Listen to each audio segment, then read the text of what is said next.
Oke, salam sehat semuanya. Semoga selalu dalam keadaan baik dan dalam perlindungan Tuhan Yang Maha Kuasa. Pada video kali ini kita akan membahas mengenai gambaran umum perusahaan. Gambaran umum perusahaan tentu saja kita akan melihat dari perspektif financial management, ya, financial management. Bagaimana financial management posisinya dalam suatu perusahaan, ya, relevansi dan keterkaitan antara financial management atau manajemen keuangan dengan perusahaan. Ya, kita akan melihat bagaimana keterkaitannya. Lalu berikutnya, bagaimana posisi manajemen keuangan dalam perusahaan. Kita ketahui bahwa dalam suatu perusahaan atau organisasi, ya, dalam organisasi kita mengetahui ada 4 fungsi dasar manajemen manajerial dalam perusahaan atau organisasi, ya. Di pengantar manajemen kita sudah pelajari, walaupun sekarang sudah berkembang, ya. Sekarang sudah ada misalnya fungsi IT khusus, mungkin ada fungsi komunikasi khusus, tapi ini ada beberapa atau ada 4 fungsi dasar manajerial manajemen dalam perusahaan. Yang pertama adalah marketing, ya, atau pemasaran. Yang kedua adalah human resource atau SDM, ya. Yang ketiga adalah operation, ya, operasional. Yang keempat yang akan kita bahas, yang kita akan fokus pembahasannya adalah finance atau keuangan. Jadi apabila organisasi atau perusahaan ingin berjalan dengan baik, paling tidak keempat fungsi dasar ini harus ada, ya. Keempat fungsi dasar ini harus ada. Lalu kita akan membahas atau fokus pada manajemen keuangan. Oke, kita akan ke istilah manajemen keuangan itu sendiri apa. Manajemen keuangan terdiri dari 2 kata, yaitu manajemen dan keuangan. Kata manajemen itu sendiri berarti pengelolaan, ya, pengelolaan. Pengelolaan itu kalau kita ingat kembali di manajemen pengantar, itu ada beberapa kegiatan seperti planning, ya, perencanaan, lalu ada organizing, lalu ada actuating atau leading, ya, lalu terakhir ada controlling, ya, evaluasi, pengendalian, gitu. Ini adalah pengelolaan. Ketika kita sandingkan dengan kata keuangan, berarti kita mengelola keuangan suatu organisasi atau perusahaan. Nah, apa kegiatan-kegiatan di perusahaan atau organisasi yang dilakukan oleh manajemen keuangan? Yang pertama adalah mendapatkan aktiva. Ya, bagaimana suatu aktiva itu bisa didapatkan. Misalnya kita ingin mengadakan atau ingin membeli suatu mobil. Bagaimana cara kita bisa membeli suatu mobil ini? Ya, mendapatkannya bagaimana? Dananya dari mana? Yang kedua adalah mendanai aktiva. Apakah dari utang jangka pendek, utang jangka panjang, apakah dengan modal sendiri, ataukah dengan melempar saham? Ya, jadi mendanainya dari mana? Yang ketiga adalah apabila aset atau aktiva ini sudah kita dapatkan, kita harus kelola secara efisien sesuai dengan tujuan perusahaan. Itu adalah secara umum kegiatan-kegiatan yang dilakukan oleh manajemen keuangan. Nah, inilah yang akan saudara atau kita pelajari dalam manajemen keuangan. Ada 3 keputusan utama dan saudara kita harus paham, ingat terus keputusan-keputusan utama yang dibuat oleh seorang manajer keuangan itu sendiri, ya. Manajer keuangan itu sebenarnya tugasnya apa gitu? Tugasnya apa? Yang pertama adalah nanti akan kita bahas secara detail. Yang pertama adalah keputusan investasi, ya, atau investing decision. Lalu ada keputusan pendanaan, ya, lalu ada keputusan pengelolaan aktiva. Nah, kita coba pertama. Sebelumnya mungkin kita mereview dulu. Kalau misalnya masih ada yang bingung dengan kata-kata aktiva, ya, aktiva ini sebenarnya apa sih? Aktiva itu atau aset, ada yang bilang juga, ya. Aset itu apa? Bisa banyak pengertian, bisa banyak definisi, teman. untuk mengingatkan kita sedikit bahwa aktiva adalah segala kekayaan ya yang dimiliki oleh suatu perusahaan, dan yang dimaksud dengan kekayaan ini adalah sumber daya yang dapat berupa benda atau hak yang dikuasai dan yang sebelumnya diperoleh perusahaan melalui transaksi atau kegiatan masa lalu. Jadi kalau misalnya dalam suatu neraca ya, berarti kalau misalnya ada sisi aktiva, ada pasiva, dia ada di sebelah kiri neraca ya, ada di sebelah kiri neraca. Oke, itu adalah aktiva. Oke, nah ini juga saya kira wajib kita pahami bersama tips utama ya menurut saya untuk memahami manajemen keuangan ya. Tipsnya apa? Ini, kuasai neraca. Ya, kuasai neraca. Kuasai itu artinya ketika kita berbicara neraca, ya kita harus sudah bisa secara otomatis menggambarkan ini semua ya, menggambarkan neraca itu baik dari sisi aset atau aktivanya ya, lalu dari sisi pasiva yaitu utang dan modal. Jadi ini adalah syarat utama apabila kita ingin lebih mudah memahami manajemen keuangan, yaitu kuasai neraca. Ini penting sekali untuk menguasai neraca ya, dan juga tentu saja ditambah menguasai laba rugi juga. Jadi laporan neraca dan laba rugi itu kalau misalnya kita ingin gampang memahami manajemen keuangan itu harus ya. Kalau misalnya kita membayangkan neraca, berarti ini sudah harus langsung tergambar dalam pikiran kita ya. Kita bahas sedikit tentang neraca agar bisa mudah memahami fungsi dari manajer keuangan itu sendiri ya. Yang pertama dari sisi yang kiri, yaitu dari sisi aset ya, aktiva. Kita lihat susunannya, di paling atas ada aktiva lancar, lalu di bawahnya adalah aktiva tetap gitu ya. Yang dimaksud dengan aktiva lancar tentu saja seperti kita ketahui mudah untuk diuangkan ya, nilainya kurang dari 12 bulan atau 1 tahun. Semakin ke atas posisinya semakin lancar ya, semakin ke atas semakin lancar. Ini kas itu berarti sudah ada barangnya gitu ya. Lalu yang bawah fixed asset aktiva tetap berarti dia umurnya lebih dari 12 bulan gitu ya. Yang sebelah kanan dari sisi pasiva yaitu utang, komposisinya adalah utang dan modal kerja. Utang dan modal kerja.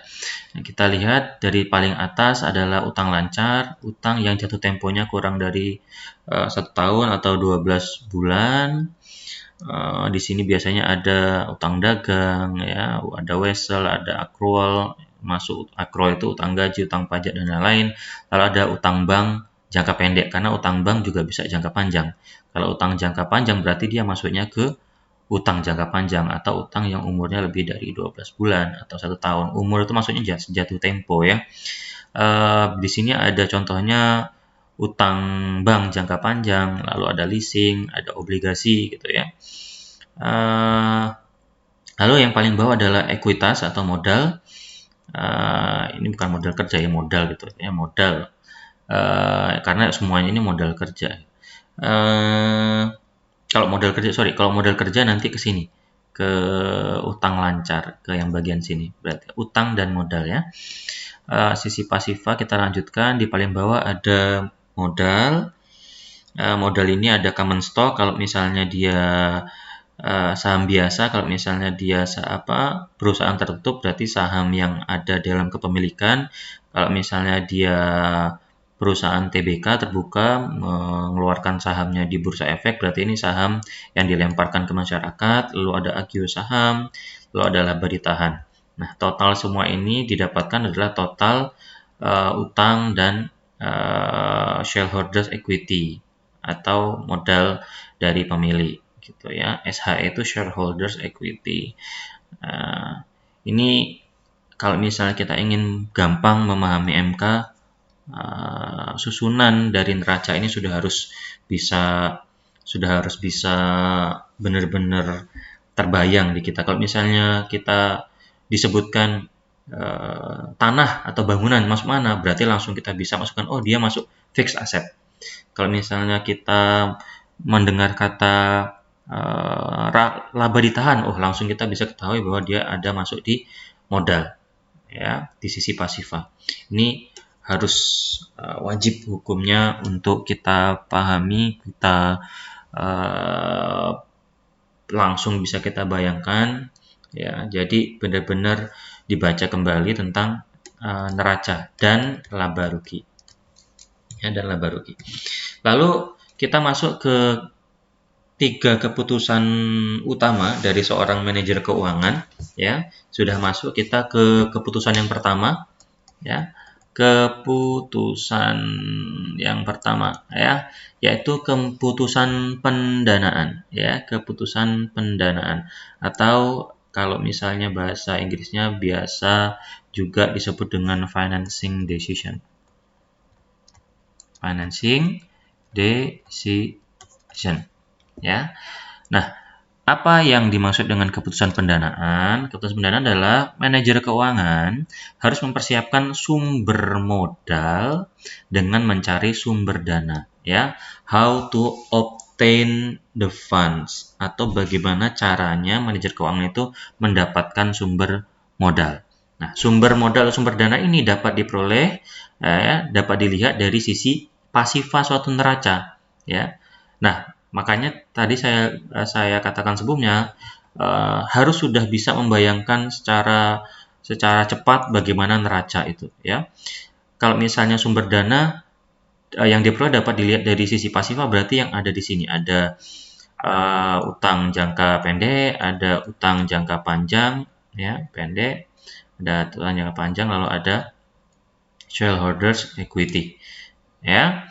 Lalu keputusan pendanaan menyangkut masalah mendapatkan sumber dana yang diperlukan untuk mendanai investasi, dan menentukan perimbangan pendanaan atau struktur modal yang optimal. Nah, maksudnya apa? Struktur modal yang optimal itu nanti, ya, struktur modal yang optimal akan kita pelajari di bagian sini. Ya, struktur modal itu gampangnya berapa persen jumlah modal dari A, berapa persen jumlah modal dari sumber B, berapa persen jumlah modal dari sumber C, dan lain-lain. Itu di sini nanti membicarakan struktur modal. Ya, struktur modal nanti akan kita bicarakan di tema-tema berikutnya, ya. Lalu kita lihat yang berikutnya adalah mendanai investasi. Nah, maksudnya mendanai investasi itu yang mana? Mendanai investasi itu berarti yang di sini, ya. Berarti yang di sini. Ya. Di sini ada investasi, ya, atau nanti ada tugas keputusan yang kedua, investment decision. Karena juga perusahaan itu ketika mendapatkan uang, ya, dia harus bisa dialokasikan ke investasi yang tentu saja return-nya, ya, atau tingkat pengembaliannya lebih besar dari modalnya, gitu, ya. Oke, kita lanjut ke poin berikutnya. Nah, ini adalah poin penting yang menurut saya harus kita pahami. Nah, apa permasalahannya? Apa isunya dengan keputusan pendanaan? Apa permasalahannya? Kalau nggak ada isu atau nggak ada masalah, ya nggak ada yang harus dipusingkan, kan? Nah, manajer keuangan harus memperhatikan atau mengingat bahwa tidak ada modal yang gratis. Ini, ya, istilah Inggrisnya there is no free lunch. Setiap kita mendapatkan modal, pasti ada biaya modalnya. Ya, tidak percaya kita lihat struktur neracanya di sini. Nah, kalau misalnya kita berbicara mengenai utang lancar atau current liabilities maupun utang jangka panjang, ya, di sini akan ada muncul biaya yang nanti istilahnya adalah cost of debt atau biaya utang. Biaya utang itu berupa apa toh? Gampang. Biaya utang adalah kalau kita misalnya ngutang pasti bayar interest, ya, interest atau bunga. bunga inilah biaya yang harus kita keluarkan untuk modal yang kita dapatkan dari sini. Ya, dari liabilities. Contoh kalau misalnya kita meminjam uang 10 juta, tidak mungkin kita membayarnya juga nanti 10 juta, tapi 10 juta plus interest-nya. Ya. Yang kedua, kita lihat misalnya di sini ada saham juga, ada saham preferen misalnya. Di sini ada saham preferen. Sebelum saham biasa ada saham preferen. Di saham preferen pun akan ada modal yang keluar, yaitu cost of preference, atau misalnya ada orang yang menginvestasikan uangnya berupa saham preferen, pasti kita juga akan mengembalikan uang mereka dengan apa? Ya, dengan dividen saham preferen pastinya. Ya. Lalu yang berikutnya di sini, ya, common stock. Common stock itu akan menimbulkan yang namanya cost of equity. Ya. Berupa apa? Kalau teman-teman semua yang berkecimpung dalam dunia investasi, khususnya investasi di bursa saham, bursa efek, kalau misalnya kita menanamkan suatu modal ke suatu perusahaan, pasti kita di suatu periode tertentu akan mendapatkan apa? Iya, dividen ya. Dividen. Dividen inilah yang dari perusahaan menjadi modal. Menjadi modal. Jadi inilah yang dimaksud dengan apa? Bahwa tidak ada modal yang gratis. Berarti kita harus hati-hati dalam keputusan pendanaan. Ya, misalnya apa tadi? Utang. Utang ada biaya modal. Apa biaya modalnya? Bunga. Ya, saham preferen. Apa biaya modalnya? Ya, dividen saham preferen. Ya, saham biasa. Saham biasa apa biaya modalnya? Ya, dividen saham biasa. Ya, dividen saham biasa. Itu maksudnya ya. Itu adalah tugas atau keputusan yang pertama, yaitu keputusan pendanaan atau financing decision. Oke, kita lanjut ke yang kedua. Apa keputusan yang kedua? Keputusan kedua adalah keputusan investasi atau investment decision ya. Nanti akan juga sering membaca istilah di buku investment ya, decision. Investment decision. Nah, investment decision itu mempengaruhi keputusan investasi yang memiliki pengaruh langsung pada ROI ya, return on investment, dan aliran kas. Nanti kalau misalnya pusing nggak usah dipusingkan dulu, akan kita terjawab seiring waktu ya. Yang poin yang kedua, salah satu fungsi seorang manajer keuangan adalah mengalokasikan dana yang diperoleh. Nah, tadi kan sudah dapat dana di sini nih. Ya, di sini udah dapat uang dong. Ya, sudah dapat modal, sudah dapat uang. Ya. Lalu how to allocate the fund. Setelah didapatkan uangnya, bagaimana mengalokasikannya? Nah, alokasi dana yang diperoleh dapat dilihat pada sisi aktiva suatu neraca. Ini dia. Ya, ini adalah investasi ya di aktivanya dari uang yang sudah didapatkan dari sisi sini. Ya, dari sisi pasiva. Ya. Nanti akan ada alokasi di berbagai macam aktiva di sini. Ya, berbagai macam aktiva yang ada di sini. Oke. Nah, isu utamanya apa? Isu utamanya adalah manajer keuangan harus mempertimbangkan return. Kalau tadi modal ya, sekarang return atau tingkat pendapatan. Nah, syarat utamanya apa? Nah, ini syarat utamanya. Return harus lebih besar dari biaya modal. Maksudnya apa sih, Pak? Maksudnya gini. Maksudnya gimana sih? Gini.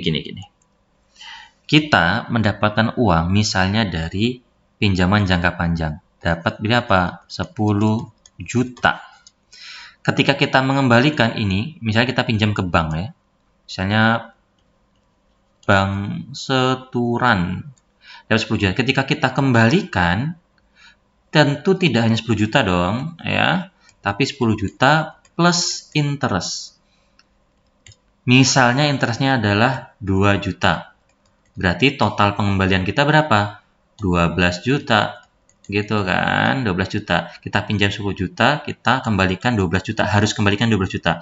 Nah, uang 10 juta ini harus kita taruh ke suatu investasi yang return-nya lebih besar dari 12 juta. Jadi, misalnya kita 10 juta investasikan ke suatu instrumen sekuritas atau surat berharga, berarti minimal ya return-nya harus misal biar gampang aja 14 juta atau ada return 4 juta. Kenapa? Karena kita harus memiliki return yang lebih besar dari biaya modal. Nanti kalau misalnya return-nya hanya misalnya 11 juta, padahal kita harus mengembalikan uang 12 juta. Tapi return investasi dari uang 10 juta cuma 11 juta atau untungnya cuma 1 juta. Itu berarti yang harus dipusingkan oleh seorang manajer keuangan, ya. Jadi di sini tadi ya, di neraca tadi kita mendapatkan uang dari sisi pasifa, lalu kita alokasikan ke aktiva.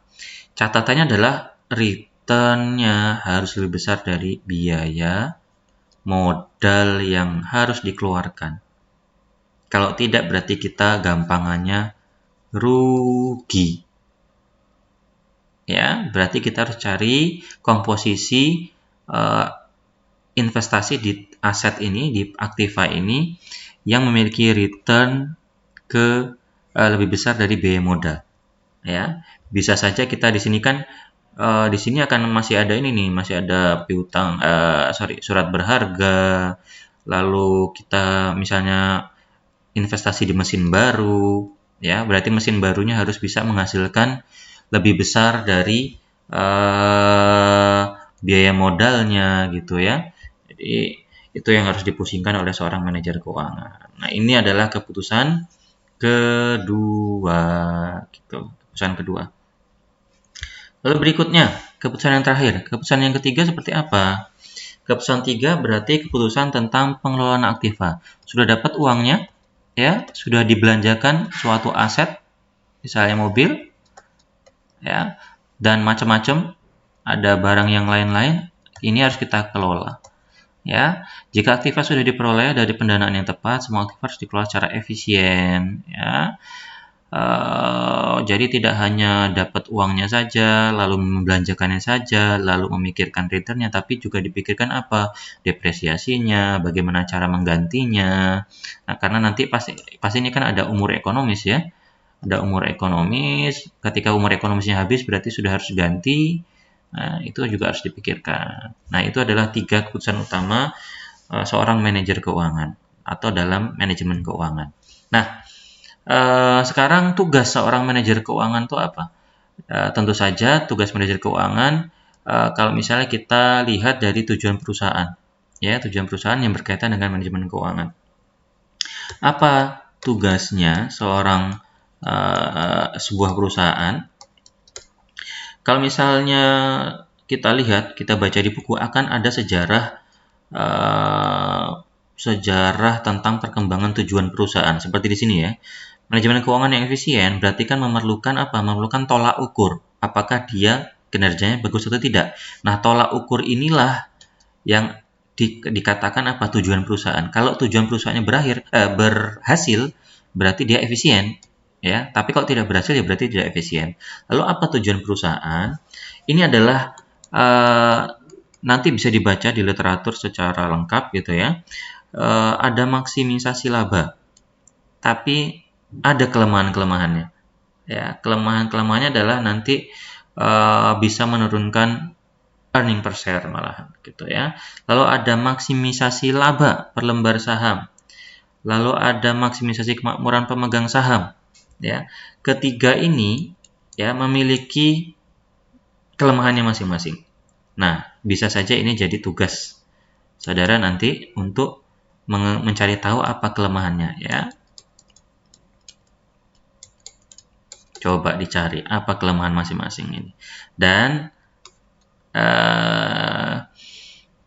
ultimate goals yang sekarang recent tujuan yang paling relevan pada saat ini, yang paling perkembangannya paling terkini bahwa tujuan perusahaan itu yaitu memaksimalkan kemakmuran pemegang saham. Hal ini ditunjukkan dari ya nilai saham itu sendiri, nilai saham. Berarti kalau misalnya nilai sahamnya semakin naik, ya bisa dikatakan bahwa ini ada indikator kemakmuran pemegang saham atau shareholders, ya. Ada shareholders, ada stakeholders, ada shareholders ya. Ini shareholders atau pemegang saham. Ya, ada indikasi bahwa kemakmurannya meningkat. Dari apa? Dilihat dari nilai saham atau harga saham. Contohnya ya, ada beberapa saham yang nilainya selalu naik. Berarti itu perusahaan itu mengindikasikan berhasil untuk meningkatkan kemakmuran pemegang saham. Ini adalah tujuan utama saat ini. Ya. Nah, ini terakhir sebelum kita akhiri untuk tinjauan umum perusahaan. Dalam manajemen keuangan ya ataupun dalam manajemen lain sebenarnya ya, fungsi manajemen lain dikenal agensi problem atau agensi konflik. Apa maksud dari agensi problem atau agensi konflik? Agensi problem atau agensi konflik seperti ini.